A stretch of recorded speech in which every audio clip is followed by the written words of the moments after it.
നമ്മുടെ sweet potato shake set ആയിട്ട് കേട്ടോ, കുടിച്ചോക്കാം. അപ്പോൾ നമ്മൾ ഇന്നൊരു വെറൈറ്റി ആയിട്ടുള്ള ഷേക്കാണ് ഉണ്ടാക്കുന്നത്. നമ്മൾ അധികം ആരും കാണാത്ത ഒരു ഷേക്കാണ് കേട്ടോ. നമ്മളപ്പോൾ സ്വീറ്റ് പൊട്ടറ്റോ വെച്ചൊരു ഷേക്ക് ഉണ്ടാക്കാൻ പോണേ കേട്ടോ. അപ്പോൾ നമുക്ക് എങ്ങനെയാണ് നമുക്ക് കാണാം. ആദ്യം തന്നെ നമുക്ക് ബോയിൽ ചെയ്ത് വെച്ച സ്വീറ്റ് പൊട്ടറ്റോ, അതുപോലെ തന്നെ ഡേറ്റ്സ്, പാൽപ്പൊടി, ബൂസ്റ്റ്, പിന്നെ കട്ട പാല് വേണം കേട്ടോ. നമുക്ക് ഇഷ്ടമുള്ള ബൂസ്റ്റോ ഹോർലിക്സോ നിങ്ങളുടെ ഇഷ്ടത്തിന് നമുക്ക് എടുക്കാം. നമുക്ക് എന്നിട്ട് കട്ടപ്പാൽ മിക്സിൻ്റെ ജാറിലോട്ട് ഒഴിക്കാം. അതിന് ബോയിൽ ചെയ്ത് വെച്ച സ്വീറ്റ് പൊട്ടറ്റോ, ഡേറ്റ്സ്, അത്യാവശ്യത്തിന് ബൂസ്റ്റിന് ആ ഫുൾ പാക്കറ്റ് ഇട്ടിട്ടുണ്ട്. അതുപോലെ തന്നെ പാൽപ്പൊടീൻ്റെ ആ ഫുൾ പാക്കറ്റ് ഇട്ടിട്ടുണ്ട് കേട്ടോ. അത് കഴിഞ്ഞ് അത്യാവശ്യത്തിന് പഞ്ചസാര ഇടാം. നമ്മുടെ അളവിന് നമുക്ക് പഞ്ചസാര ഇടാം കേട്ടോ. ഞങ്ങളിവിടെ 3 ടേബിൾ സ്പൂൺ പഞ്ചസാരയാണ് ഇട്ടേക്കുന്നത്. അത് കഴിഞ്ഞ് നമുക്ക് മിക്സിയിലിട്ട് നല്ല രീതിക്ക് ബ്ലെൻഡ് ചെയ്തെടുക്കാം കേട്ടോ.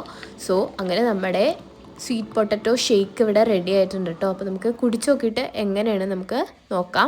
അങ്ങനെ നമ്മുടെ സ്വീറ്റ് പൊട്ടറ്റോ ഷേക്ക് സെറ്റ് ആയിട്ട് കേട്ടോ, കുടിച്ചോക്കാം.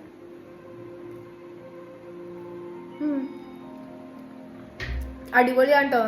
സ്വീറ്റ് പൊട്ടറ്റോന്റെ ആ ടേസ്റ്റ് അറിയാനുള്ള പക്ഷെ നല്ല ടേസ്റ്റ് ആണ് കേട്ടോ. എല്ലാവരും ട്രൈ ചെയ്ത് നോക്കാം. ബൈ.